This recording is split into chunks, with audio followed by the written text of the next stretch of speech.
प्रणाम ऋषिवर। आयुष्मान भव। ऋषिवर, जनकपुरी आपके चरणों के स्पर्श से धन्य हो गई। आइए।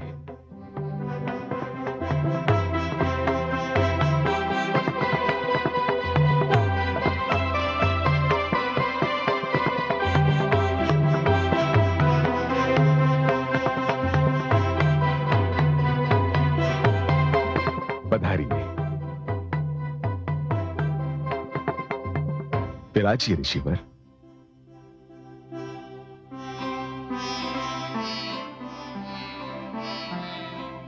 महाराज, आपकी वो भूकन्या कहां है जिसकी संसार में धूम मची हुई है? ऋषिवर, वो भूकन्या तो अब जनक दुलारी बन चुकी है। मेरी आंखों की पुतली मेरे मन का चैन बन चुकी है। अब बस ऋषिवर, आती ही होगी। पिताश्री। लीजिए ऋषिवर, आ गई।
ये क्या पुत्री, तुमने ऋषिवर को पहचाना नहीं?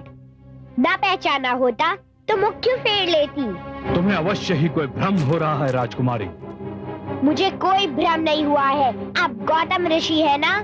हाँ, मैं ही गौतम ऋषि हूँ। अहल्यापति गौतम।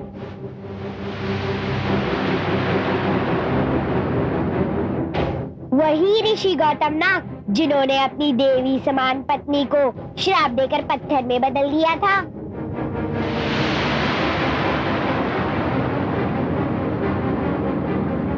हाँ, मैं वही गौतम हूँ देवी।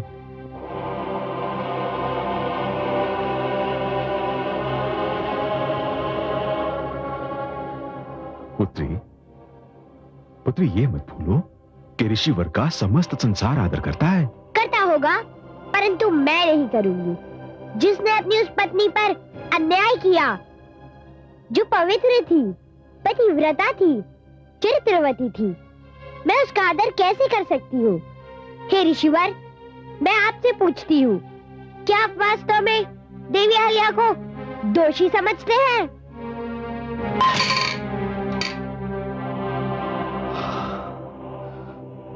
नहीं, किंतु मैं अब कुछ कर नहीं सकता। उसे शाप देने के पश्चात मैंने सोचा कि शाप तो मैंने उसे दिया था, किंतु उसका लक्ष्य मैं स्वयं बन गया,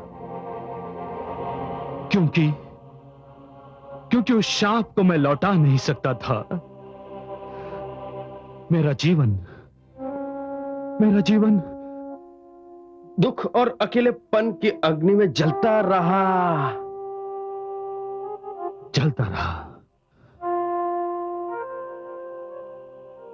बड़ा अशुभ दिन था वो।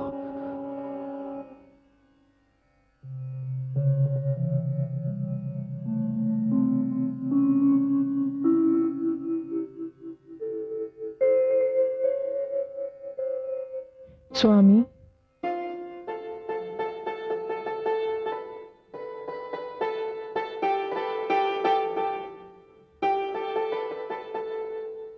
सूर्य नमस्कार को तो मैं नित्य दिन जाता हूं, पर मेरे जागने से पहले ही आप जाग जाती हैं।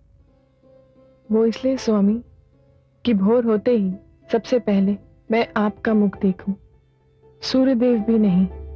सत्य तो ये है कि मेरी भोर आपका मुख देखकर ही होती है। आप बहुत धनवान हैं देवी। ईश्वर ने बड़ी उदारता से कार्य लेकर अपने कोष से सुंदरता और पातिव्रत धर्म आपको प्रदान किया है। ईश्वर ने मुझे जो कुछ भी दिया है सब आपके लिए ही दिया है स्वामी। आप मेरे शरीर के भी स्वामी हैं और मेरे प्राणनाथ भी। मैं बहुत भाग्यवान हूं। इस समस्त क्षेत्र में ना आप जैसी कोई सुंदर नारी है, ना आप जैसी कोई पति सेविका। रात ढल रही है, मैं गंगा स्नान करने जा रहा हूं।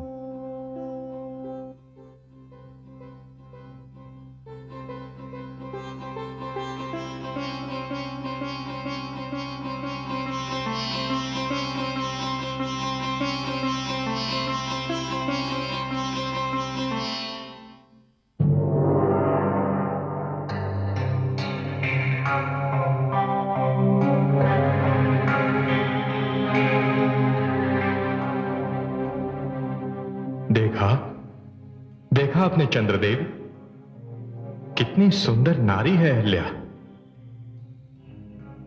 और कितनी प्रतिव्रता भी।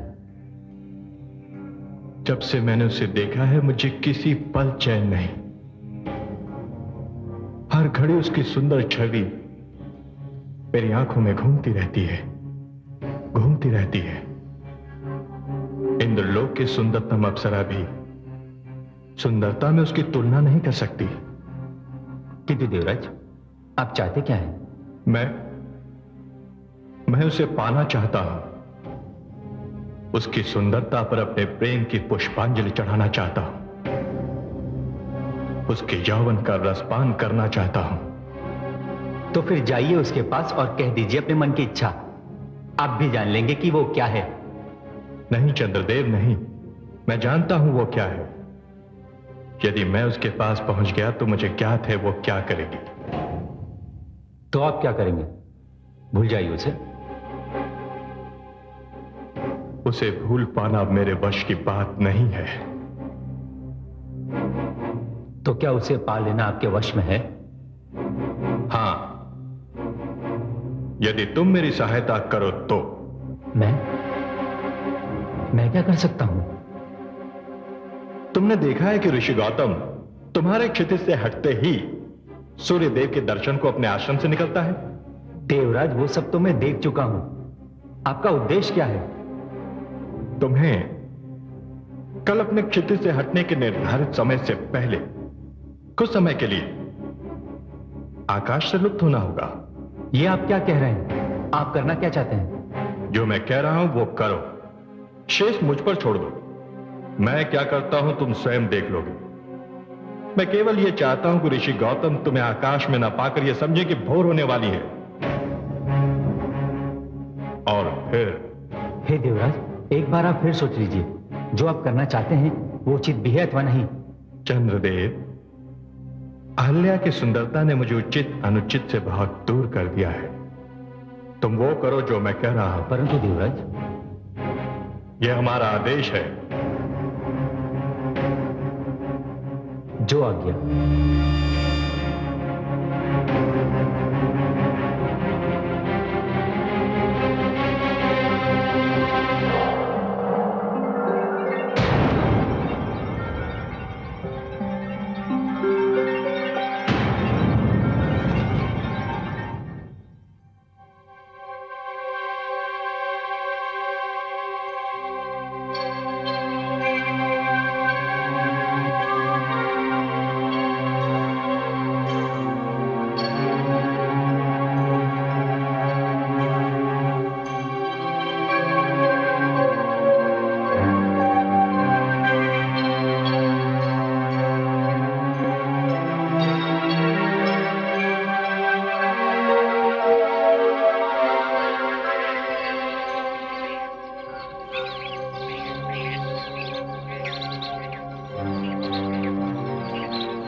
ये क्या?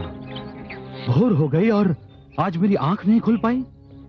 मुझे भी आश्चर्य है स्वामी, आज रात इतनी शीघ्र कैसे ढल गई। मैं अभी आती हूँ।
स्वामी,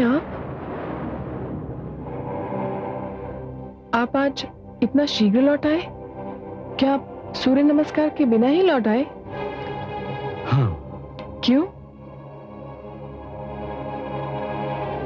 स्वामी बताइए ना, आप इतना शीघ्र क्यों लौट आए?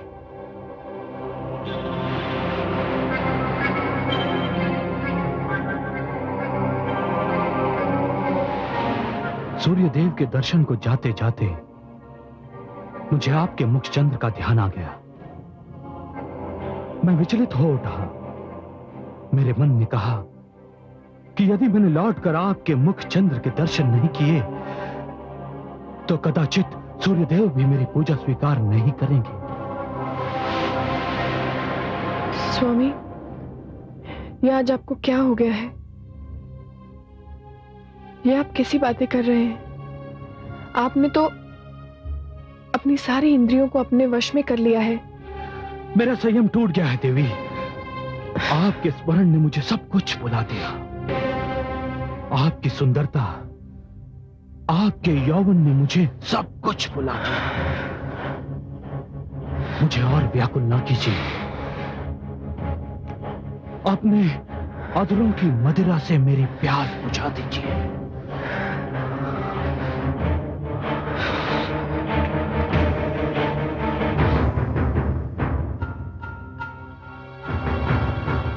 मुझ में देवराज के आदेश की अवहेलना करने का साहस नहीं था, किंतु मेरा मन मुझे धिक्कार रहा है।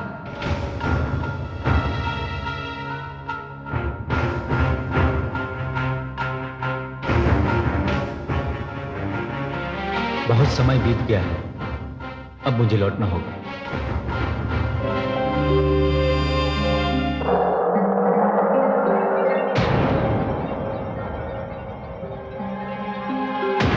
शरण्ये त्र्यंबके गौरी नारायणी नमोस्तुते। अरे ये क्या? चंद्रदेव?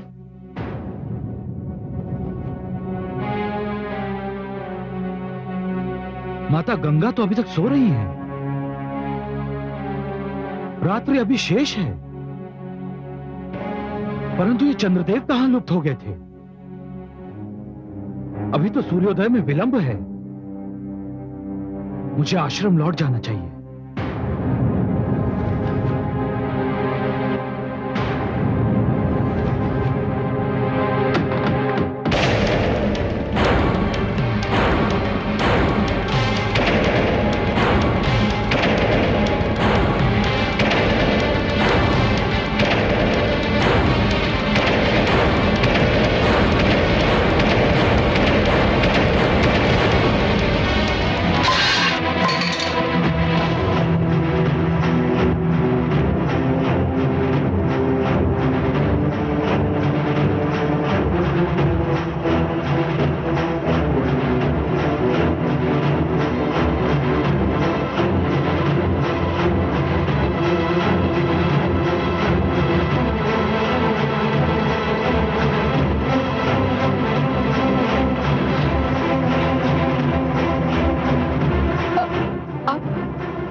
ये कौन है?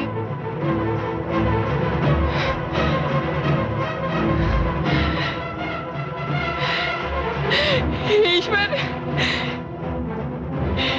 ये क्या हो रहा है?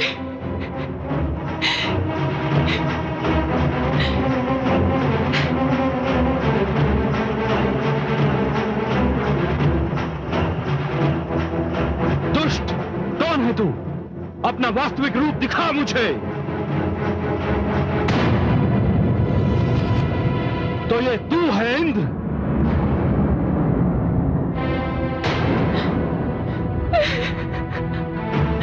जघन्य पाप तूने किया है। जाओ, मैं तुझे शाप देता हूं कि जिस वास्ता ने तुझे ये पाप करने पर विवश किया था, तू आज के उपरांत उसके योग्य ही नहीं रहेगा। दूर हो जा मेरे सामने से, दूर हो जा।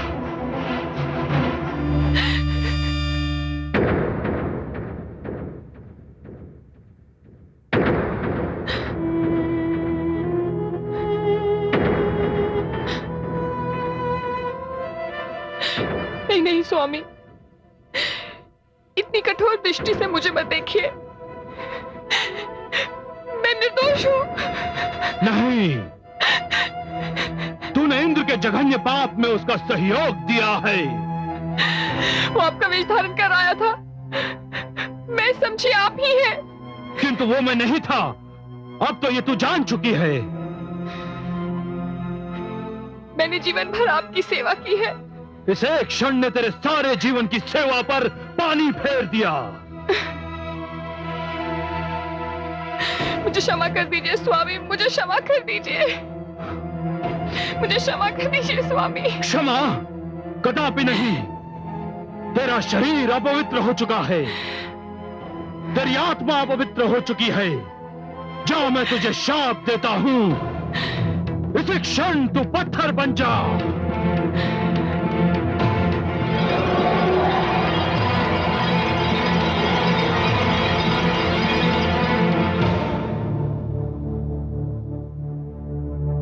और फिर मैंने वो आश्रम छोड़ दिया,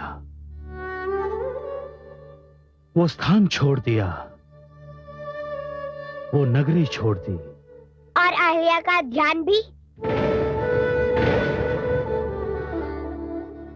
नहीं, मैं उससे पीछा नहीं छुड़ा पाता।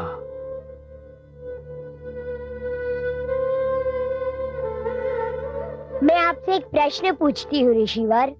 ये जानते हुए कि देवी अहिल्या के साथ छल हुआ था, इंद्र ने उन्हें भ्रम में डाल दिया था, सारा दोष देवराज का था, देवी अहिल्या निर्दोष थी, आपने उन्हें शाप क्यों दिया? मेरे पास इसका कोई उत्तर नहीं है राजकुमारी। मेरे पास है। आपने ऐसा इसलिए किया क्योंकि वे नारी थी। पुरुष समझता है नारी का कोई अस्तित्व नहीं, कोई सम्मान नहीं, वो दासी है। उसका कार्य सिर झुका के पुरुषों की आज्ञा का पालन करना है। पुरुष कुछ भी करे, वो स्वच्छंद है। स्त्री भूल कर भी कोई भूल कर बैठे तो उसे दंडित किया जाना चाहिए। मैं सत्य कह रही हूँ ना ऋषिवर? मेरे पास इसका कोई उत्तर नहीं है राजकुमारी। मैं कुछ नहीं कह सकता। मैं कुछ नहीं कह सकता। तो ऐसे व्यक्ति को ना मैं गुरु मान सकती हूँ, ना उसका आदर कर सकती हूँ। पुत्री सीता,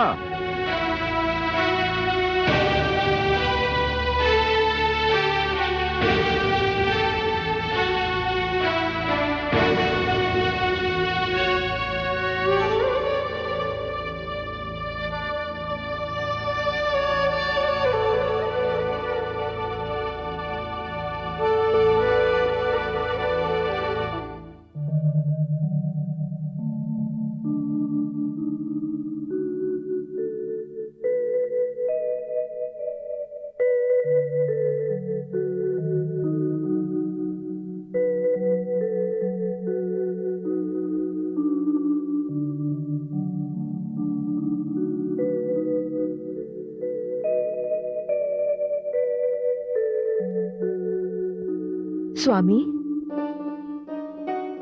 अभी अभी तो भोर हुई है। आप कहां से आ रहे हैं? क्या सूर्य नमस्कार के लिए गए थे? नहीं, सूर्य नमस्कार के लिए नहीं प्रिय, अपने चांद के दर्शन के लिए गया था। चांद के दर्शन को? ओह, तो ये कहिए आप पुत्र राम से मिलकर आ रहे हैं। उससे तो आप किसी भी समय मिल सकते हैं। इतनी प्रातःकालीन घड़ी में जाने की क्या आवश्यकता थी? नहीं प्रिय, मैं उस समय नहीं जाना चाहता जब उसकी शिक्षा का समय हो। उसका ध्यान बटेगा। मैं ऐसे समय जाता हूं जब उसे मेरे आने की सूचना भी नहीं होती, और मैं चुपके से उसे देखकर लौट आता हूं। आप अकारण इतने व्याकुल रहते हैं। ऋषि वशिष्ठ का आश्रम अयोध्या ही में है। हमारा पुत्र हमसे है ही कितना दूर। राम से मुझे इतनी सी दूरी भी सहन नहीं होती प्रिय। उसे एक दिन न देखो तो मेरे प्राण पर बनाती है। उससे ये छोटा सा वियोग भी मेरे लिए असहनीय है।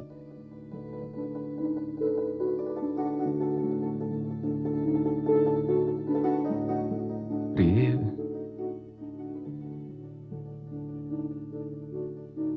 मुझे इस वियोग शब्द से बड़ा भय लगता है। मैं मां हूं, धरती मां, जो महान कथा रची जा रही है उसके 3 पात्र हैं। दशरथ की आंखों के तारे राम, जनक की राजदुलारी सीता और लंका का निर्दयी शासक रावण। राम ने पिता दशरथ को ऐसे प्रेम में बांध रखा है कि दशरथ उनके बिना सांस भी नहीं ले सकते। सीता ने जनक को एक ज्वलंत समस्या, नारी शिक्षा को गंभीरता से लेने पर बाध्य कर दिया, और रावण इसी से प्रसन्न है कि उसके पुत्र मेघनाद और अक्ष कुमार अशिक्षित हैं तो क्या, योद्धा तो है। विडंबना यह है कि ये तीनों एक दूसरे से अनभिज्ञ और अपरिचित हैं। ये तीनों ये भी नहीं जानते कि तीनों एक ही कथा के पात्र हैं, और तीनों मिलकर संसार की एक महान कथा रचने वाले हैं। राम महान धनुर्धारी बनने की राह पर चल रहे हैं। सीता वेदों और शास्त्रों का ज्ञान प्राप्त कर रही है, और रावण वो सदा की भांति एक बार फिर युद्ध और उत्पात की योजना बना रहा है।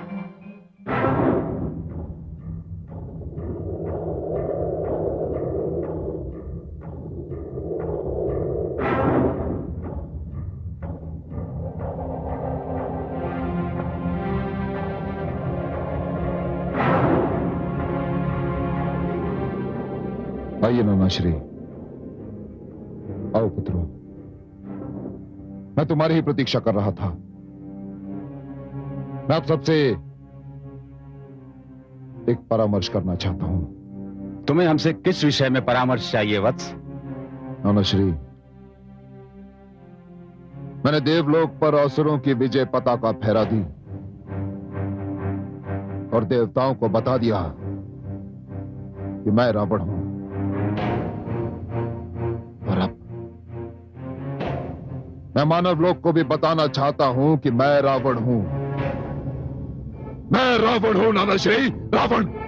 पिताश्री, यदि कुछ दिन युद्ध ना हो तो हम तो जीवन से उबने लगते हैं। हमें आज्ञा दीजिए पिताश्री कि हमें मानव लोक पर कब आक्रमण करना है। मैं तो चाहता हूं कि इस शुभ कार्य में तनिक भी विलंब ना हो। मैं तुम्हें त्रिलोक विजेता के रूप में देखना चाहता हूं। मेरी कामना है कि तीनों लोक तुम्हारे पैरों तले हों और तीनों लोकों पर असुर संस्कृति की भव्य पताका फहरा रही हो। किंतु आयु और अनुभव कहते हैं कि सोचा समझा विलंब बिन सोची समझी शीघ्रता से अधिक उत्तम होता है। तो आप ये कहना चाहते हैं नानाश्री कि मेरी ये इच्छा कि मानव लोक पर आक्रमण करने में विलंब ना हो अनुचित है? हाँ वत्स, मैं यही कहना चाहता हूं। किंतु क्यों नानाश्री? क्योंकि मानव के संपर्क में रहा हूं, उसकी क्षमता से परिचित हूं। तुमने अपने राज्य से ऋषियों को भगाकर यह समझ लिया कि ऋषियों का भी अंत हो गया और यज्ञ का भी। तो क्या उनका अंत नहीं हुआ नानाश्री? नहीं, सत्य तो यह है कि ना ही ऋषियों का अंत हुआ और ना ही यज्ञ का। ये ऋषि बहुत ही घातक व्यक्ति होते हैं। उनके मस्तिष्क हम असुरों की शत्रुता का भंडार हैं। वे हमें समाप्त करने के लिए यज्ञों की शक्ति के द्वारा नित्य नए आविष्कार करते रहते हैं। आज तुम्हारे समक्ष दो महान संकट हैं। संकट?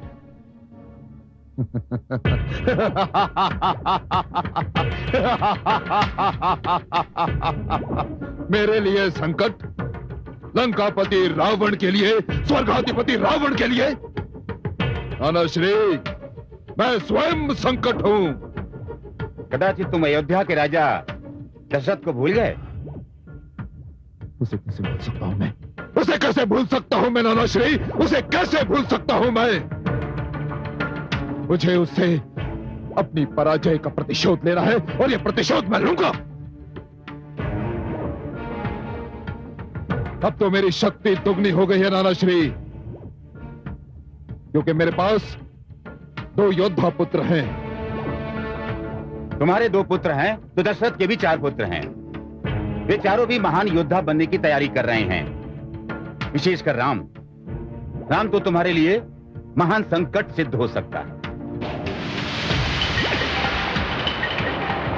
राम? मेरे लिए संकट?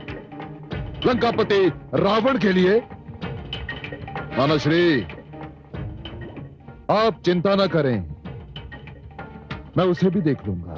लंकेश, मेरी बात सुनो।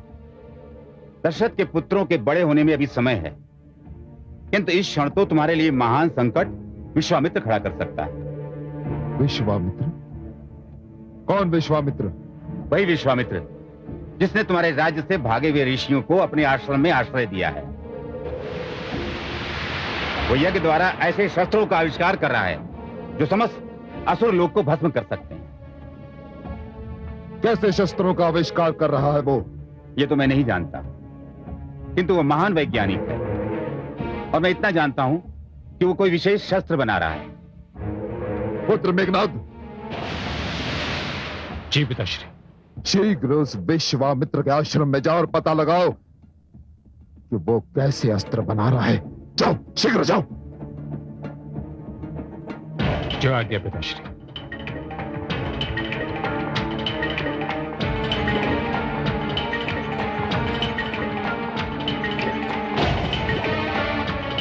विश्वामित्र। रावण की शक्ति बढ़ती ही जा रही है।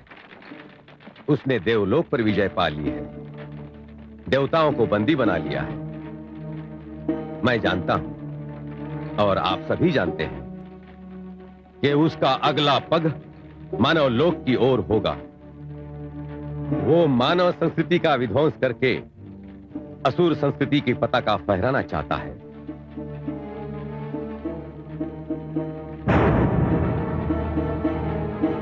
उसने यज्ञ बंद कराने का प्रयास किया है, क्योंकि यज्ञ की शक्ति से वो भली भांति परिचित है। उसके साथ मेघनाद और अक्ष कुमार जैसे योद्धा हैं। उसे परास्त करना इतना सरल नहीं। इसलिए हे उपस्थित सज्जनों, मैंने इस यज्ञ द्वारा ऐसे शस्त्र का आविष्कार करने की योजना बनाई है जो रावण की विशाल शक्ति को चुनौती दे सके। आज मैं आपको अपना एक आविष्कार दिखाना चाहता हूं।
ये तो साधारण सा धनुष दिखाई दे रहा है।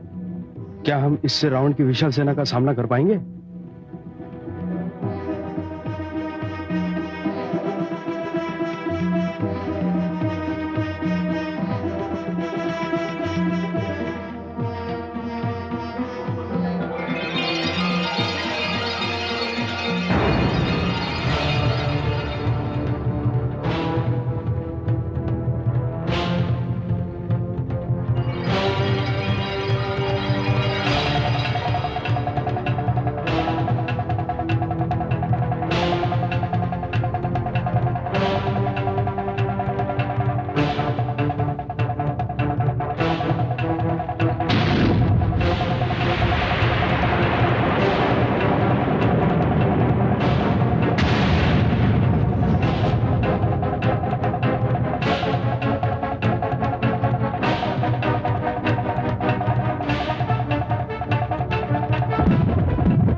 इस शस्त्र का गुण यह है कि यह शत्रु की सेना के अधिकांश को नष्ट कर सकता है।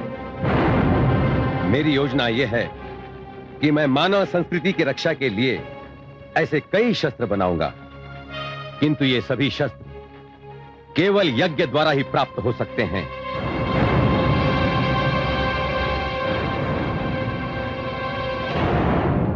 इसलिए हमें प्रतिदिन यज्ञ करना होगा।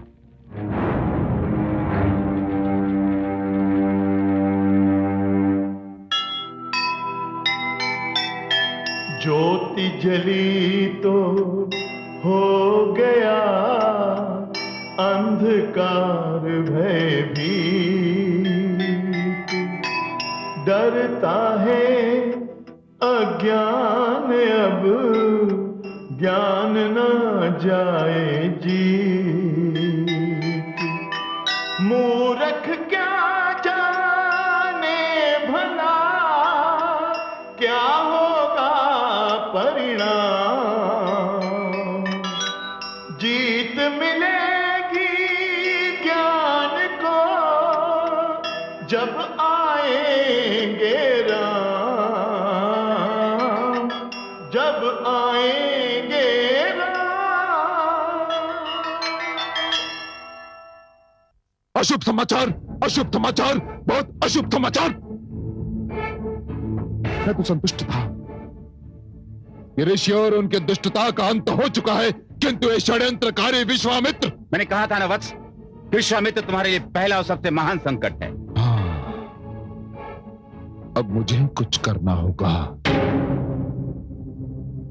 मुझे ही कुछ करना होगा। तुमने क्या कहा था पुत्र, कि वो दुष्ट विश्वामित्र यज्ञ कर रहा था और यज्ञ की अग्नि से अद्भुत अस्त्र शस्त्र निकाल रहा था? हाँ पिताश्री, उसने अपने शिष्यों से यह भी कहा कि वो यज्ञ द्वारा ऐसे कई अद्भुत अस्त्र शस्त्र बना सकता है। यज्ञ द्वारा पुत्र, यज्ञ द्वारा? इसका अर्थ यह हुआ कि हमें उसे यज्ञ करने से रोकना होगा। न केवल उसे अपितु उसके शिष्यों और उसके सहयोगियों को भी,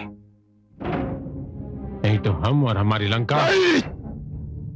मैं रावण हूं, लंकापति रावण। ना कोई मुझे नष्ट कर सकता है और ना ही मेरी लंका को। कोई नहीं, मामा मारीच।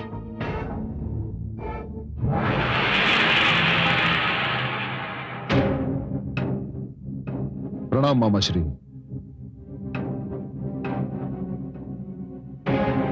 क्या बात है भांजे रावण? मामा श्री, सुबाहु ताड़का कहां है?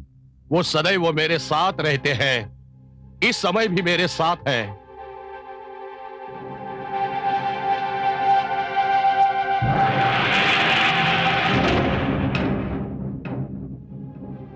प्रणाम लंकेश।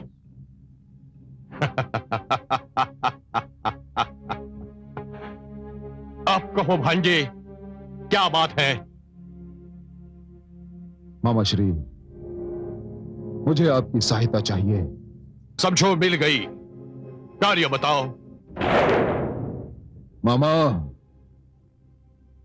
वो दुष्ट विश्वामित्र मुझे नष्ट करने के लिए नए नए आविष्कार कर रहा है, यज्ञ द्वारा नए नए घातक अस्त्र शस्त्र बना रहा है। मैं चाहता हूं मामा, मैं चाहता हूं कि उसके यज्ञों का अंत हो जाए। समझ लो, अंत हो गया। किंतु कैसे मामा, कैसे? यज्ञ किसी पवित्र स्थान पर जाकर किया जा सकता है। मैं सुबाहु और ताड़का की सहायता से विश्वामित्र के यज्ञ स्थल को हाड़ और रक्त की वर्षा करके अपवित्र कर दूंगा। उसके यज्ञ स्थल पर चारों ओर हड्डियां ही हड्डियां, रक्त ही रक्त दिखाई देगा। वो कहीं और जाकर यज्ञ करेगा मामा, वो कहीं और जाकर यज्ञ करेगा। मैं वहां भी पहुंचकर यही करूंगा। और यदि वो वहां से कहीं और चला गया तो? मैं वहां भी पहुंच जाऊंगा। तुम चिंता मुक्त हो जाओ, समझ लो तुम्हारा कार्य हो गया।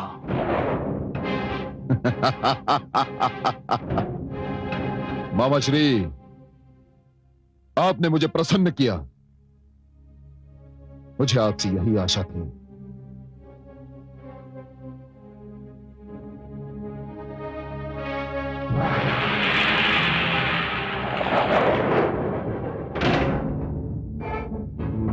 विश्वामित्र, अब देखता हूं कि कैसे संपन्न होता है तेरा यज्ञ। अब देखता हूं।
शू शू शू शू, ये स्थान तो अपवित्र हो गया। अब यहाँ यज्ञ कैसे करेंगे? हमें यहाँ से कहीं और जाना होगा।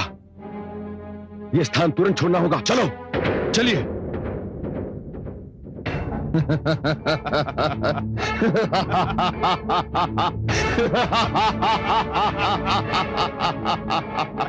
भगा दिया, भगा दिया।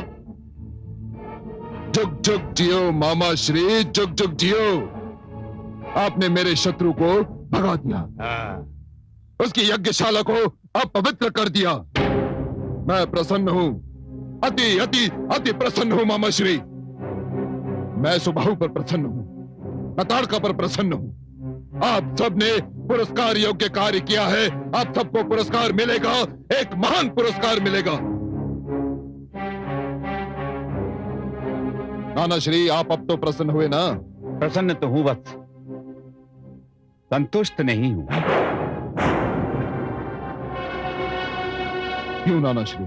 विश्वामित्र कहीं और जाकर यज्ञ करेगा। मैं उसे करने दूंगा तब ना। वो धरती के जिस कोने में भी चला जाएगा, मैं सुबाहु और ताड़का को लेकर उसका पीछा करूंगा। उसे चैन से नहीं बैठने दूंगा। ये मेरा वचन है। देखा नाना श्री, देखा। मुझे विश्वास है ताड़का पर, मुझे विश्वास है सुबाहु पर, मुझे विश्वास है आप पर मामा श्री, आप पर मुझे पूर्ण विश्वास है कि आप जो कह रहे हैं वो अवश्य करेंगे। जाइए मामा श्री और देखिए कि वो दुष्ट विश्वामित्र कहां गया है। जाइए।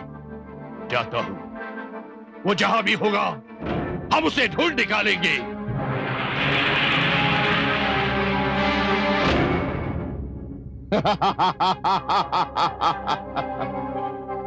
नाना श्री, अब आप संतुष्ट हो जाएंगे। अब देखिएगा कि मामा श्री ताड़का और सुबाहु उस दुष्ट विश्वामित्र के साथ क्या करते हैं। अब आप संतुष्ट हो जाएंगे।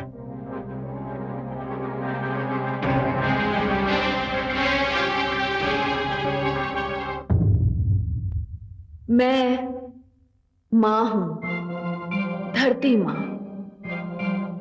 अज्ञान हमेशा ज्ञान से सहमा रहता है। अज्ञान जानता है कि उसे यदि कोई नष्ट कर सकता है तो वो ज्ञान ही है।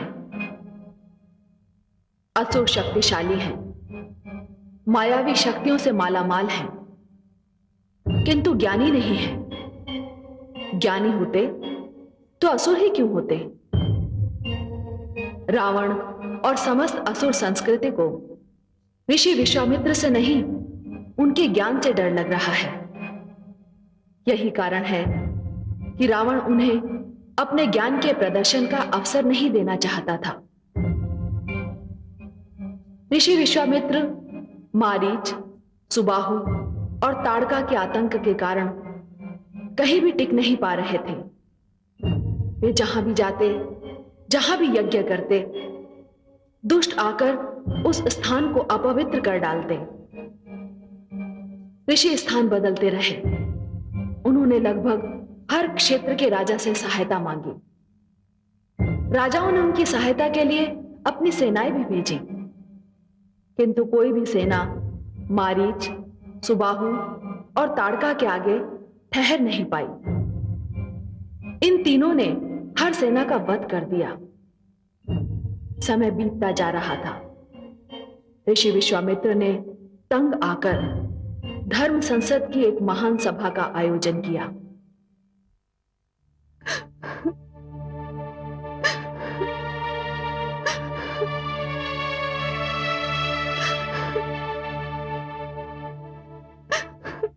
सब कुशल तो है, आप रो क्यों रही हैं देवी? रो नहीं तो क्या करूं? कल गुरु पूर्णिमा है। मेरे चारों पुत्रों राम, लक्ष्मण, भरत और शत्रुघ्न की शिक्षा पूरी हो चुकी है। कल वे राजभवन लौट जाएंगे।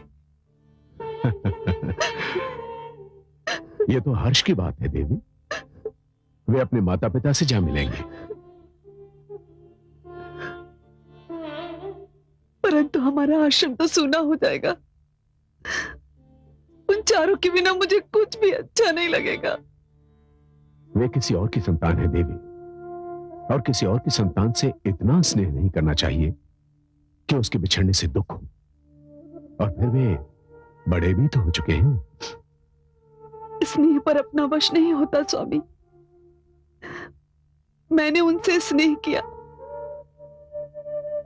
उन्होंने अपने चरित्र से मेरे मन में अपने प्रति स्नेह जगा लिया।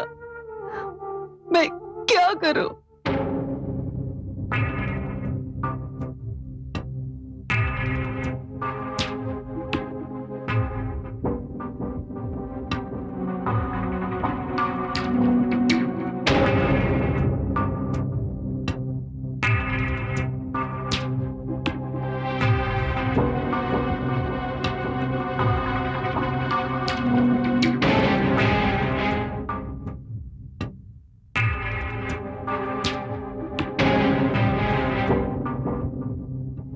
असुरराज सुमाली पधार रहे हैं।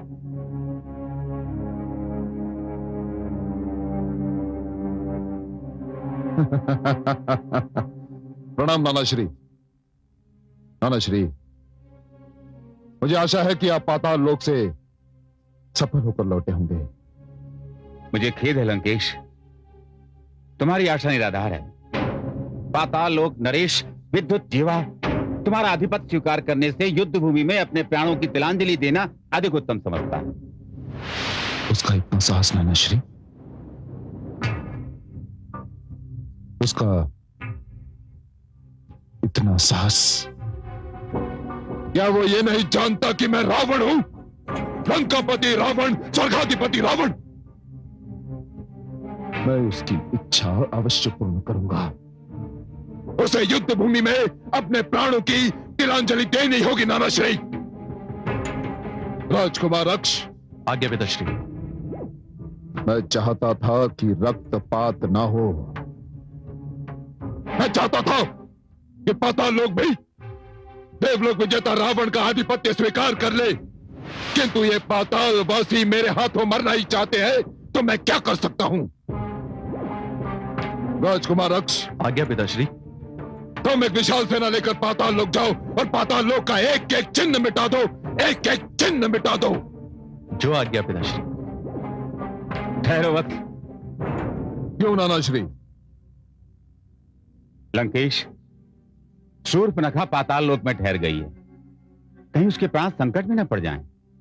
शूर्पणखा? शूर्पणखा पाताल लोक में क्या करी है नानाश्री? लंकेश, तुम तो जानते हो कि तुम्हारी बहन को भ्रमण का कितना चाव है। मैं तुम्हारा संदेश लेकर पाताल लोक जाने लगा। उसने मुझसे हट किया कि वो भी मेरे साथ चलेगी। वो पाताल लोक देखना चाहती थी, तो मैंने उसे अपने साथ ले लिया। पाताल लोक उसे इतना सुंदर लगा कि कुछ दिन रहने का उसने निर्णय ले लिया। अब पाताल लोक पर आक्रमण करने से पहले शूर्पणखा की सुरक्षा का प्रबंध हमें करना होगा। बहुत मूर्ख है मेरी बहन, बहुत मूर्ख है। आप तनिक भी चिंता ना करें पिताश्री।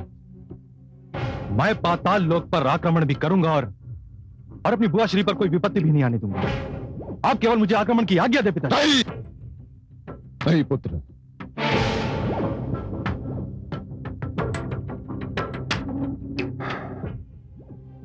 सोचने दो मुझे सोचने दो।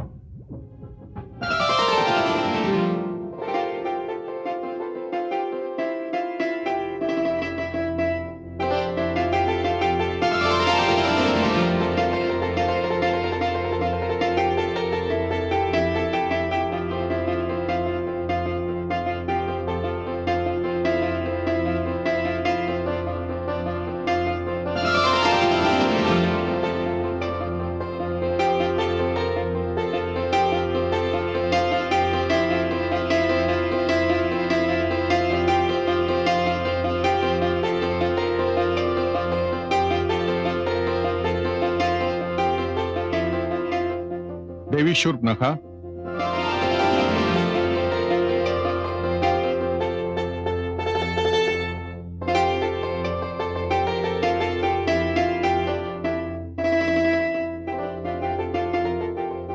एक असुर कन्या को आप देवी कहकर पुकार रहे हैं पाताल नरेश? आप स्वयं भी तो असुर हैं। आप जैसी सुंदरी को संबोधित करने के लिए मुझे देवी के अतिरिक्त दूसरा कोई सुंदर शब्द ही नहीं सूझा, सो मेरा यही संबोधन स्वीकार कीजिए।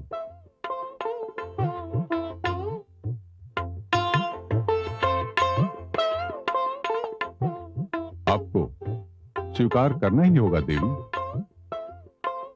आपको अपने आप पर इतना विश्वास है कि आप मुझसे जो भी चाहें स्वीकार करा सकते हैं? मेरा हृदय और मेरा प्रेम स्वीकार करके यह विश्वास आपने ही मुझे प्रदान किया है देवी। ये तो सत्य है पाताल नरेश। मैं नाना श्री के साथ यहाँ आपको लंका का आधिपत्य स्वीकार करने का संदेश देने आई थी, पर मेरे हृदय ने आपके प्रेम का आधिपत्य स्वीकार कर लिया है। विधि की विडंबना इसी को तो कहते हैं देवी। पर मुझे भय है कि जब भ्राता श्री रावण को यह ज्ञात होगा कि आपने उनका आधिपत्य अस्वीकार कर दिया है, तो वे अपने आप में नहीं रहेंगे। उनका क्रोध, यह सोचकर मेरे शरीर में कपकपी आ जाती है। उन्हें पाताल लोक पर आक्रमण का निर्णय करते एक क्षण भी नहीं लगेगा। वे आक्रमण नहीं करेंगे देवी। यह आप किस आधार पर कह रहे हैं? आक्रमण शत्रु पर किया जाता है, संबंधी पर नहीं। मैं कुछ समझी नहीं। देवी, हम आपके पास विवाह का प्रस्ताव लेकर आए हैं। यह हमारा आपके प्रेम के प्रति सबसे बड़ा प्रमाण है।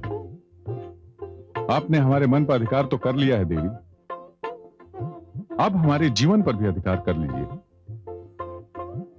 यह मिलन केवल हमारा और आपका ही नहीं, लंका और पाताल लोक का भी मिलन सिद्ध होगा। बोलिए देवी, स्वीकार है आपको? पाताल नरेश, आपने एक बार फिर मुझे विवश कर दिया। हाँ, मुझे स्वीकार है।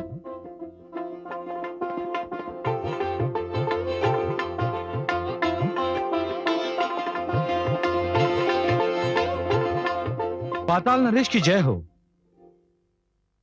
असुर संसद ने आपातकालीन बैठक का निर्णय किया है और आपकी प्रतीक्षा की जा रही है। ठीक है। प्रणाम पाताल नरेश। देवी, अब मुझे अनुमति दीजिए।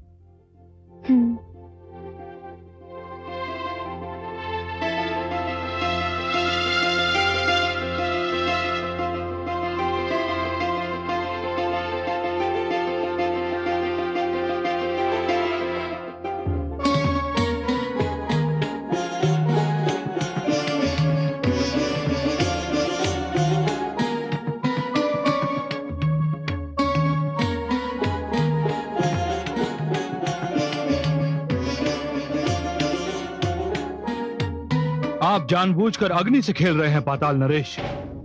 कैसे? आप जानते हैं शूर्पणखा रावण की बहन है और रावण हमारा शत्रु है। और ये जानने के उपरांत कि हमने उसका आधिपत्य स्वीकार नहीं किया है, वो किसी भी क्षण हम पर आक्रमण कर सकता है। और ये जानने के उपरांत कि आप उसकी बहन से प्रेम करते हैं, वो तो और भी आग बबूला हो जाएगा।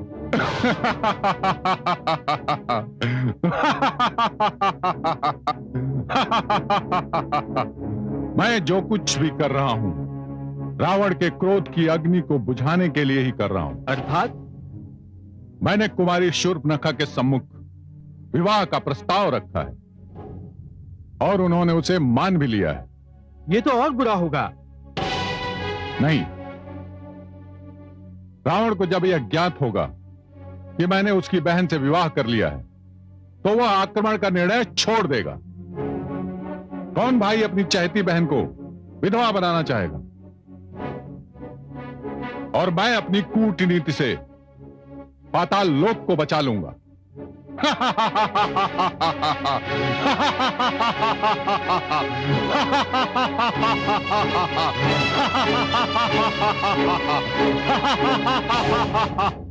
दासी होकर तेरा ये साहस? मैं दासी अवश्य हूँ, किंतु असुरराज सुमाली ने मुझे ये आदेश दिया था कि मैं आपका ध्यान रखूं। मुझे पाताल नरेश से विवाह करने से रोकने का परामर्श देकर तू मेरा ध्यान रख रही है? नहीं राजकुमारी, किंतु लंकेश को ये बात तनिक भी भली नहीं लगेगी कि आप उनके परम शत्रु से विवाह करें। मैं राजकुमारी हूँ, वो भी असुर राजकुमारी, किसी से भी विवाह कर सकती हूँ, कोई भी मुझे नहीं रोक सकता। क्षमा करें राजकुमारी, आप विवाह नहीं कर रही हैं, घोर संकट को निमंत्रण दे रही हैं, अपने लिए भी और पाताल नरेश के लिए भी। दूर हो जा मेरी दृष्टि से, मैं तेरा मुख भी नहीं देखना चाहती।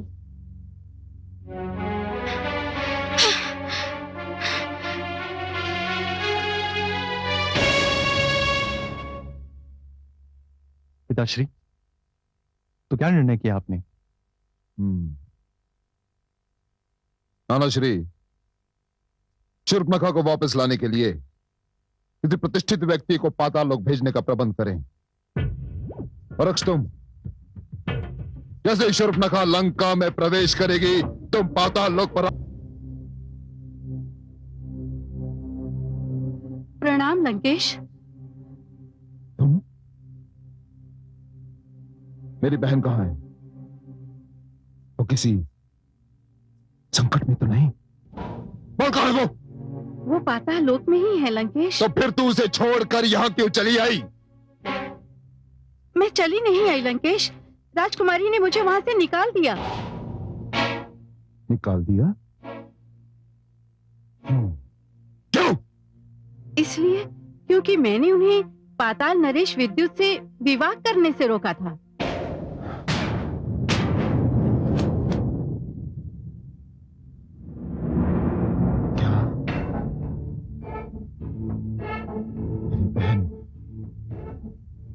शत्रु से विवाह कर रही है? मेरी बहन? नानाश्री, सुना आपने? मेरी बहन मेरे शत्रु से विवाह कर रही है, सुना आपने? विवाह तो हो भी चुका होगा लंकेश। नहीं, नहीं, नहीं, ये विवाह नहीं, ये एक राजनीतिक चाल है। विद्युत जीवा ने अपने प्राण बचाने के लिए मेरी बहन का कवच के रूप में उपयोग किया है, कवच के रूप में उपयोग किया है। अक्ष, तुम पूरी शक्ति के साथ पाताल लोक पर आक्रमण करो, अभी, इसी समय, इसी क्षण। जो आज्ञा पिताश्री।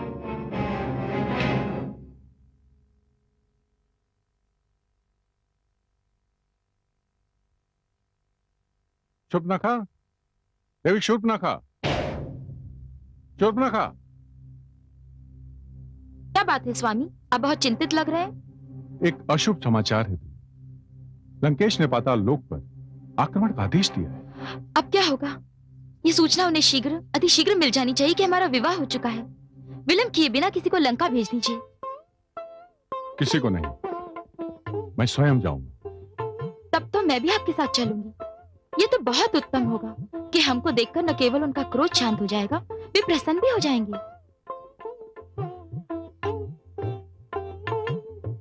यही उत्तम होगा।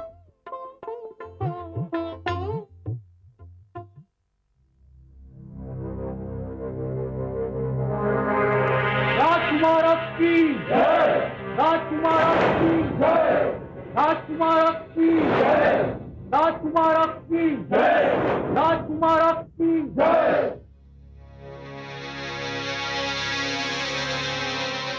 प्रणाम पिताश्री। पिताश्री, मैं पाताल लोक पर आक्रमण करने जा रहा हूं। जो आप अपनी अनुमति एवं आशीष दें।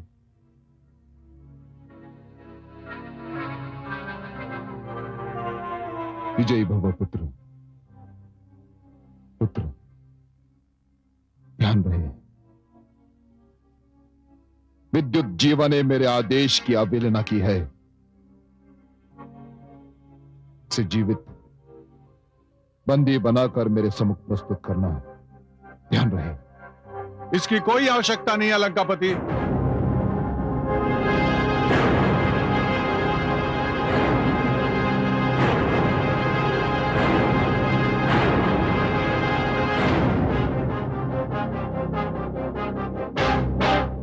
पाताल नरेश विद्युत जिह्वा स्वयं आपकी सेवा में प्रस्तुत है महाराज। वहीं रुक जाओ विद्युत जिह्वा, वहीं रुक जाओ।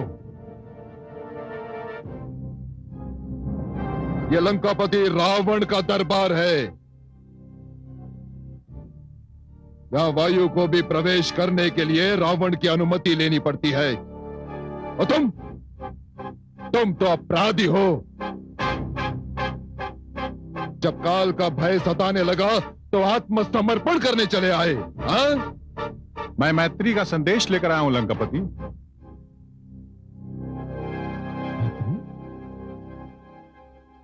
मैत्री?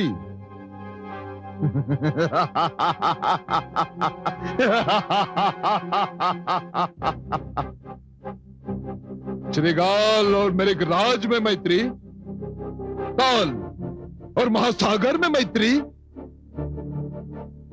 दाता और भिखारी में मैत्री। विद्युत जीवा, पंख लग जाए तो चींटी आकाश को नहीं छू सकती। तुम्हारे साथ कैसी मित्रता? आपने सत्य कहा लंकेश, मैं मित्र नहीं, मैं उससे कहीं अधिक महत्वपूर्ण हूं आपके लिए। मैं आपकी प्रिय बहन शूर्पणखा का पति हूं। कायर, असुर कुल कलंक, रावण के क्रोध से बचने के लिए तूने इस गंदी कूटनीति का आश्रय लिया। तूने मेरी मूर्ख बहन के साथ छल से विवाह किया, छल से विवाह किया तूने। लंकेश चलिए, यह चाल मेरी कूटनीति से, किंतु अब तो मैं आपकी बहन का सुहाग हूं और आपको पाताल लोक के प्रति अपना निर्णय बदलना ही पड़ेगा। बंद कर अपना प्रलाप विद्युत जीवा, बंद कर। मैं अपना निर्णय बदलूंगा, मैं लंकापति रावण। रावण के निर्णय के मार्ग में यदि उसके परछाई भी आ जाए तो रावण उसका भी सिर कुचल देगा। तूने मेरी बहन को ढाल बनाकर मेरे पाताल विजय के अभियान को रोकने का दुस्साहस किया है विद्युत जीवा। तुमने महान रावण की बहन को अपनी कूटनीति के चौसर के पासे की भांति खेला है। तुमने विद्युत जीवा,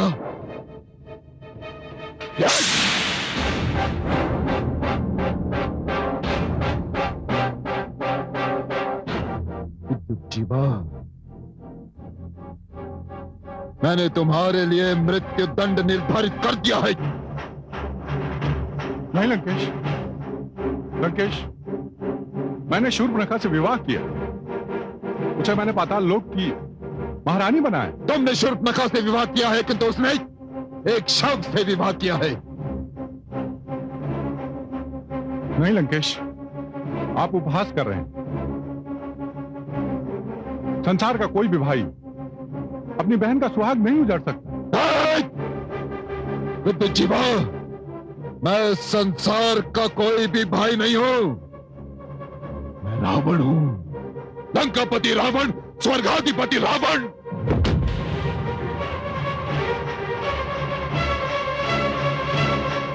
नहीं लंकेश, नहीं, नहीं लंकेश, आपकी बहन शूर्पणखा बाहर खड़ी आपके आदेश की प्रतीक्षा कर रही है। लंकेश, तनिक सोचिए लंकेश, तनिक सोचिए, संसार क्या कहेगा कि रावण ने अपनी महत्वाकांक्षा को पूरा करने के लिए एक तुच्छ पाताल लोक के लिए अपने बहनोई का वध कर दिया। तनिक सोचिए लंकेश, सोचिए। तो विद्युत जीवा है तेरा नाम, विद्युत जीवा।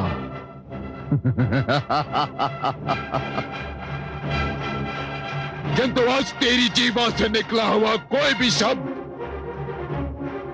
रावण पर कोई प्रभाव नहीं डाल सकता।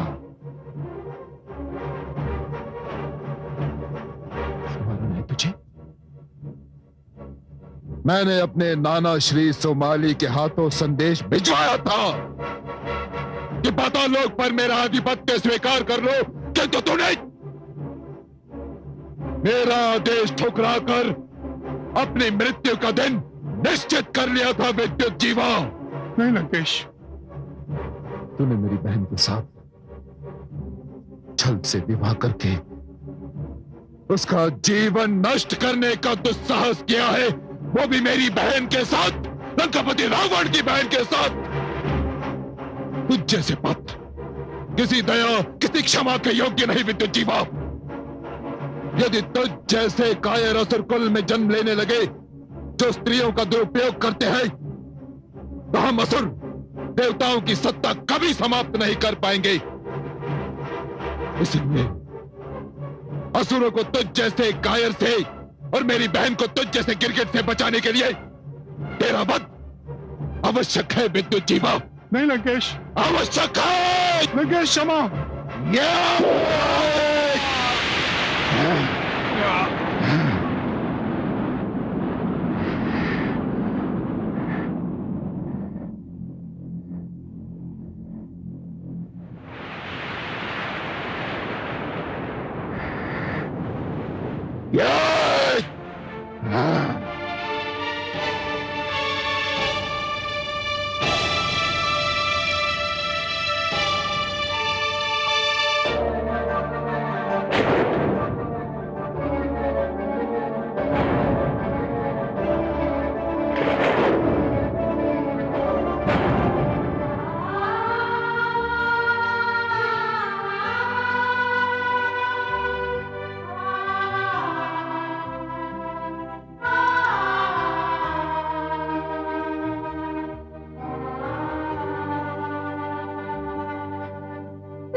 चुनाव किया था जो तुम्हें ढाल बनाकर अपनी स्वार्थ की सिद्धि करना चाहता था।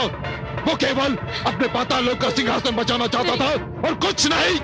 नहीं, ये सत्य नहीं है।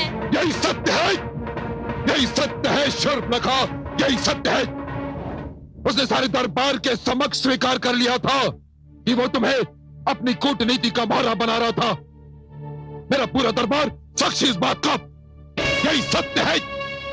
अब वो श्री पिताश्री सत्य कह रहे हैं, वे आपके योग्य नहीं थे।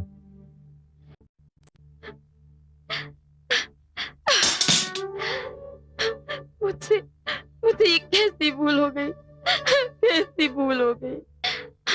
मैं तो कदाचित इस संसार की वो भागन दुल्हन हूँ जिसका विवाहित जीवन केवल एक रात भर का था। मेरा क्या होगा, मेरा क्या होगा? बहन, भूल जा इस पापी को, भूल जा। जा, विश्व भ्रमण के लिए निकल जा। मैं रावण, लंकापति रावण, तेरा भ्राता रावण, तुझे वचन देता हूं कि तू इस संसार में जिस किसी को अपना पति चुनेगी, मैं उसी से तेरा विवाह करवाऊंगा। ये मेरा वचन है। राधाश्री। हाँ बहन, हाँ। तू तो जानती है कि तू मुझे कितनी प्रिय है। तू जानती है ना? और अब चाहे कुछ भी हो जाए, रावण अपने वचन से कभी नहीं टिकेगा, कभी नहीं। हिंसा हत्या पाप का बढ़ने लगा प्रकोप, पापी के मन में नहीं लेश मात्र भी शोक, अत्याचारी का कभी भला न हो परिणाम, जब जब रावण आएगा आएंगे श्री राम, आएंगे श्री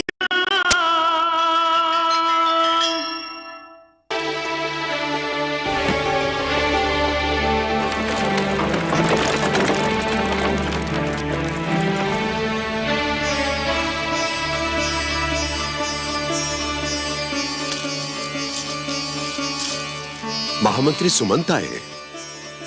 लिवाने आए हैं। ये मेरे राम को ले जाएंगे। मोह अंधकार होता है देवी, और यह हम आश्रम वासियों को शोभा नहीं देता। ममता को मोह मत कहिए, स्नेह को अंधकार मत कहिए स्वामी। वो भी श्री राम का स्नेह, वो तो सारे संसार की क्रूर से क्रूर विमाता के हृदय में ममता का मोह भर दे। मैं राम की विदाई न देख पाऊंगी। मैंने इन चारों राजकुमारों को पहले ही विदा का आशीष दे दिया है। मैं राम की विदाई न देख पाऊंगी।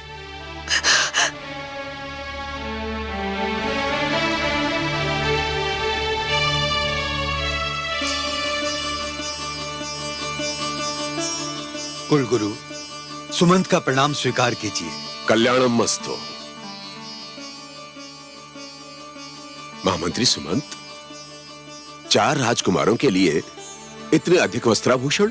नहीं कुलगुरु, इसमें अयोध्या नरेश की ओर से भेंट सामग्री है। भेंट? किसके लिए?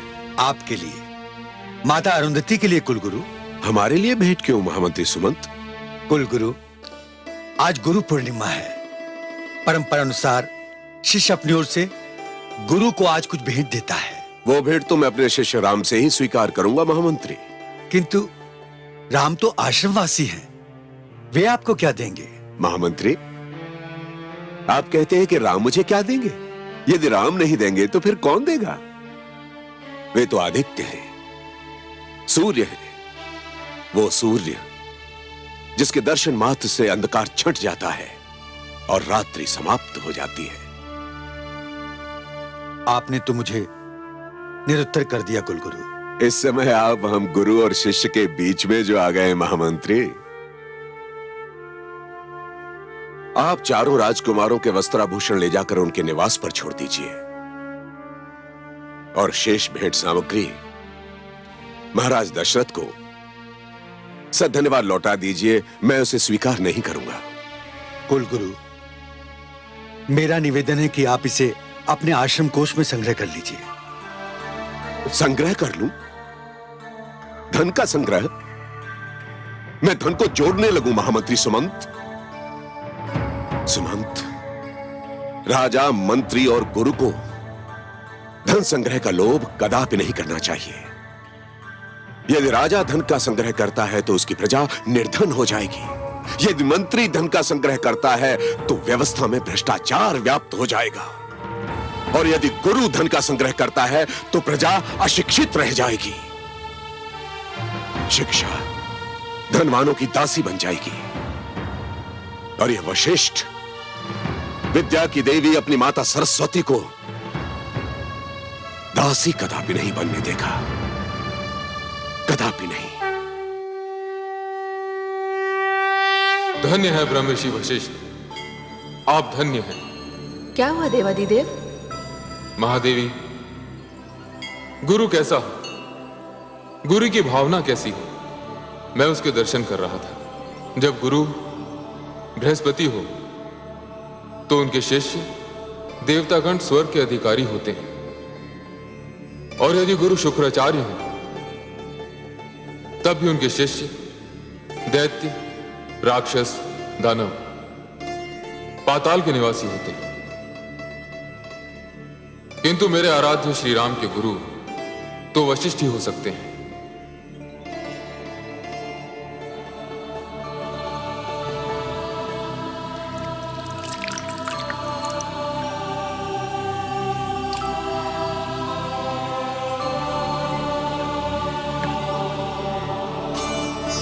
ये अर्घ आपने किसको दिया स्वामी?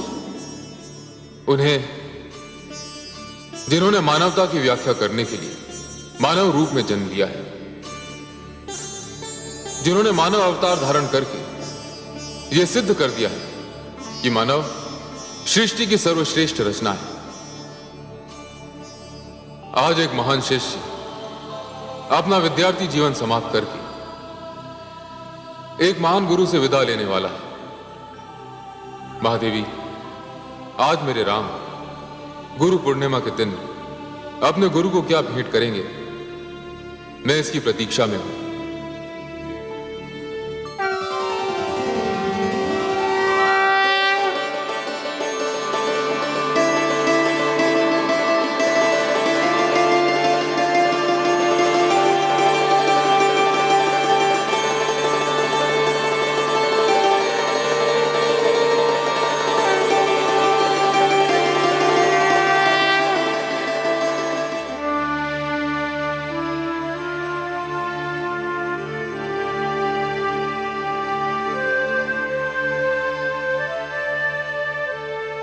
प्रणाम गुरुदेव। ओजस्वी भव, यशस्वी भव। गुरुदेव, सूर्य देव के समक्ष आपको देखकर मैं तो एक भ्रम से मुक्त हो गया। कैसा भ्रम वत्स? गुरुदेव, मैं सूर्य देव से यह प्रार्थना कर रहा था कि वे अपनी उन तेजस्वी किरणों को समेट लें जिनके तेज के प्रकाश में नेत्र बंद हो जाते हैं और ढके हुए सत्य के दर्शन नहीं होते। किंतु वो सत्य तो आप हैं गुरुदेव, क्योंकि सत्य ज्ञान है। समस्त जगत को प्रकाशित करने वाले सैकड़ों सूर्य मिलकर भी अज्ञान के अंधकार को नहीं मिटा सकते गुरुदेव। भगवान आदित्य नारायण ने तो मेरे नेत्रों को प्रकाश दिया है, किंतु आपने मेरे हृदय, मेरी आत्मा एवं मेरी चेतना में प्रकाश भर दिया है। ओजस्वी भव, मनस्वी भव। राम हो न, सर्वत्र रमे हुए हो। वत्स, परंपरानुसार जो प्रश्न मैं तुमसे पूछने आया था उसका उत्तर तो मुझे मिल गया। आज गुरु पूर्णिमा के दिन तुमने अपने गुरु को भावों के जो पुष्प भेंट किए हैं वे अनमोल है वत्स। गुरुदेव, मेरा तो सर्वस्व आपका है, इसलिए गुरु पूर्णिमा की भेंट तो आपको मुझसे लेनी ही होगी। मैं जानता हूं गुरुदेव कि आप मुझसे बहुत अधिक स्नेह करते हैं, किंतु आज का प्रश्न मेरे शिष्य जीवन के लिए महत्वपूर्ण है। मैं बिना परीक्षा दिए उत्तीर्ण नहीं होना चाहता गुरुदेव। राम, आज तुम्हारे गुरुकुल जीवन का अंतिम दिन है। मैंने बाल्यकाल से तुम्हें देखा है, समझा है। शिष्य की परिभाषा तुम पर समाप्त हो जाती है। प्रश्न के उत्तर के रूप में यदि तुम मुझे कुछ भेंट करना चाहते हो तो बताओ, गुरु क्या है? गुरु की आवश्यकता क्या है? जिस प्रकार सूर्य के उदय ना होने से रात्रि का अंधकार नहीं मिट सकता, उसी प्रकार बिना गुरु के अज्ञान का अंधकार कभी नहीं मिट सकता गुरुदेव। एक अशिक्षित व्यक्ति तो जीवित होते हुए भी एक शव के समान होता है, जिसके लिए विद्या और ज्ञान जीवनदायी अमृत है, और गुरु ही वो अमृत कलश हैं जिनमें ज्ञान रूपी अमृत भरा हुआ रहता है। गुरु एक नन्हे से बालक ध्रुव को महान बना सकते हैं, जिसके समक्ष स्वयं ईश्वर को भी झुकना पड़ता है। गुरु हिरण्यकशिपु जैसे ईश्वर विरोधी राक्षस के घर ईश्वर भक्त प्रहलाद को जन्म दे सकते हैं। गुरु ही तो धर्म और कर्म की व्याख्या करते हैं। यदि आपने मुझे अपना शिष्य स्वीकार न किया होता गुरुदेव, तो इस राम को कैसे ज्ञात होता कि मानव जीवन केवल 4 सिद्धांतों, 4 आदर्शों पर चलकर पूर्ण हो सकता है। ये 4 सिद्धांत और 4 आदर्श कौन से हैं वत्स? गुरुदेव, प्रथम आदर्श है सत्य का मार्ग, सत्यम वद। दूसरा आदर्श है धर्म का आचरण, धर्मंचर। धर्मात्मा केवल वही व्यक्ति हो सकता है गुरुदेव जो मर्यादा का पालन करता है। इसीलिए मेरे लिए मर्यादा ही धर्म का दूसरा नाम है। गुरुदेव, जहां मर्यादा नहीं हो वहां धर्म नहीं है। तीसरा आदर्श है आत्मनिरीक्षण, स्वाध्याय। स्वाध्यायान मां प्रमदा। जब व्यक्ति स्वयं के अंतर में झांक कर देखता है गुरुदेव, तब उसे अपने उत्तरदायित्व का ज्ञान होता है, जिसका पालन अवश्य होना चाहिए। और चौथा एवं अंतिम आदर्श है अपने लक्ष्य का ज्ञान, और उस लक्ष्य की प्राप्ति के लिए सही दिशा का ज्ञान। यदि दिशा सही हो गुरुदेव, तो लक्ष्य बड़ी सरलता से प्राप्त हो सकता है। अन्यथा एक दिशाहीन व्यक्ति आजीवन भटकता रहता है गुरुदेव। वत्सराम, गुरु ने तो सिद्धांत बता दिए, ये मार्ग दिखा दिया, परंतु सिद्धांतों का पालन करना और इस मार्ग पर चलना भी तो आवश्यक है। यदि शिक्षा को जीवन में न उतारा जाए तो उसका क्या लाभ है वत्स? तुम अपने जीवन में इस शिक्षा को उतारो। यही इस वशिष्ठ के लिए गुरु पूर्णिमा की भेंट होगी। गुरुदेव, आज ये दाशरथी राम आपको वचन देता है कि जीवन भर सत्य के मार्ग पर चलूंगा। परिणाम जो कुछ भी हो, सदैव मर्यादा का पालन करूंगा। किसी भी मूल्य पर अपने अंतर से अपनी दृष्टि कभी नहीं हटाऊंगा। अपने उत्तरदायित्व के पालन में कोई बाधा नहीं आने दूंगा। दिशा ज्ञान के बिना किसी भी पथ पर पग नहीं रखूंगा, और जिस पथ पर पग रखूंगा अपने लक्ष्य की प्राप्ति तक चलता रहूंगा। स्वयं के प्रिय से प्रिय की पुकार पर भी पीछे मुड़कर कभी नहीं देखूंगा। हे गुरुदेव, आज गुरु पूर्णिमा के दिन ये राम की गुरु दक्षिणा है। स्वीकार कीजिए गुरुदेव, स्वीकार कीजिए। आज शरयू के तट पर यह राम का दृढ़ संकल्प है।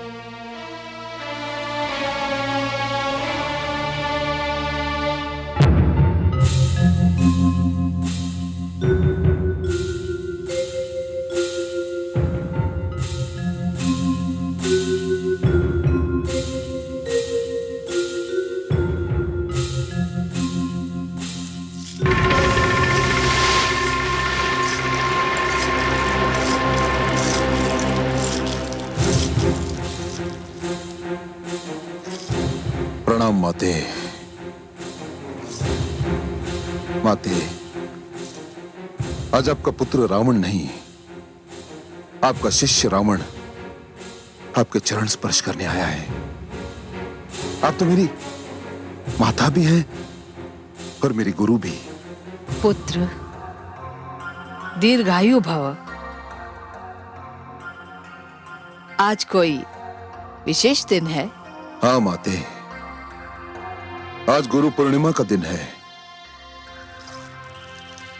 मांगिए माते, अपने शिष्य रावण से आपकी जो इच्छा है वो मांगिए। परंपरा है कि आज के दिन शिष्य अपने गुरु को भेंट स्वरूप कुछ देता है। मांगिए माते। पुत्र, मेरा एक ही स्वप्न है, मैं तुझे विश्व विजयी देखना चाहती हूँ। बस इतनी छोटी सी भेंट माते? नहीं पुत्र, ये मेरी इच्छा है। यदि कुछ देना चाहता है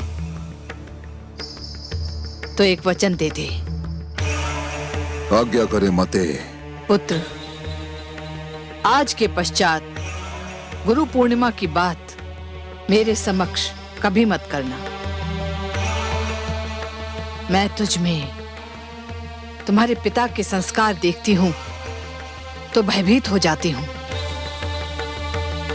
वो तुझे ऋषि बनाना चाहते थे, परंतु मैंने तुझे राक्षस राज रावण बना दिया है। पुत्र,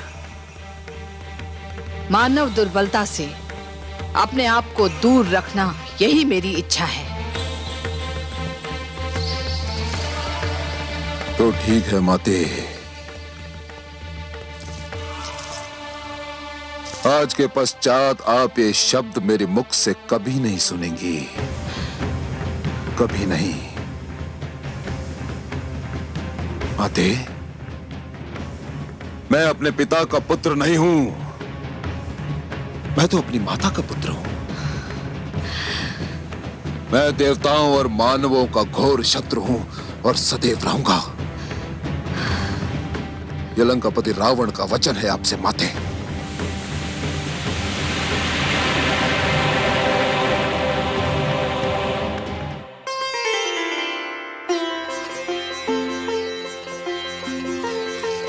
उठो अनुजों, भरत, शत्रुघ्न, लक्ष्मण, आज का गुरु पूर्णिमा का दिन अत्यंत शुभ है। भ्राताश्री, आप हम सब में ज्येष्ठ हैं। पिता की अनुपस्थिति में ज्येष्ठ भ्राता ही पिता समान होता है। हाँ भ्राताश्री, गुरुदेव के समक्ष भेंट स्वरूप मैंने उन्हें यही वचन दिया है कि मैं सदैव आपकी छाया बनकर रहूंगा। जहां श्री राम होंगे वहीं लक्ष्मण। भ्राताश्री, गुरुदेव को अपनी इच्छा से मैंने भी यही वचन दिया है। हाँ अनुज, तुम सब जानते हो, मैं तो श्री रामचरण अनुरागी हूं। यदि कोई त्रिलोकी समक्ष समस्त ब्रह्मांड का राज्य देकर भी मुझसे आपको मांगे, यदि आपको त्याग कर मुझे ईश्वर भी प्राप्त हो, तो भी मैं कभी स्वीकार नहीं करूंगा। मैं तो आपका अनुज भी हूं एवं सेवक भी। भारत, मुझ पर तो आप दोनों ही भाव बनाए रखिए। भारत, भ्राताश्री, भारत, शत्रुघ्न, लक्ष्मण, कहते हैं कि शरीर में केवल एक ही हृदय होता है, किंतु यदि कोई श्री राम के वक्ष स्थल को चीर कर देखे तो उन्हें मेरे 3 हृदय मिलेंगे। ये मेरे 3 अनुज।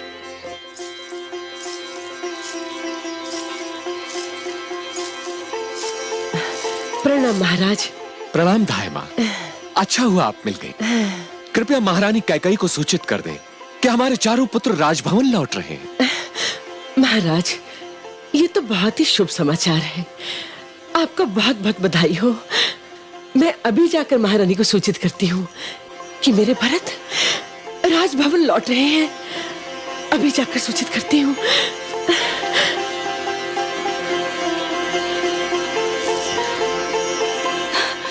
क्या मेरे राम राजभवन लौट रहे हैं?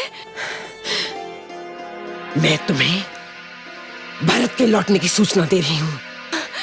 एक ही तो बात है ना धाई माँ, आज तो समस्त अयोध्या में उत्सव मनाया जाना चाहिए। मैं दीदी कौशल्या के कक्ष में जाती हूँ।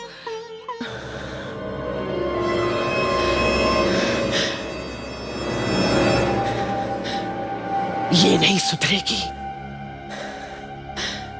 राम के लौटने से बहराई जा रही है। भारत के लौटने की कोई प्रसन्नता नहीं।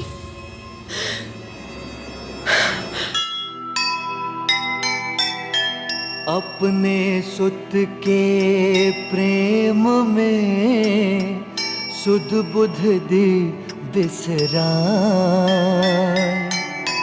हुआ दृष्टि से दूर वो, माँ को कुछ न सुहाए। एक नाम मन में बसा, भूल गए सब नाम किसी का लीजिए, सुने के कई राम, सुने के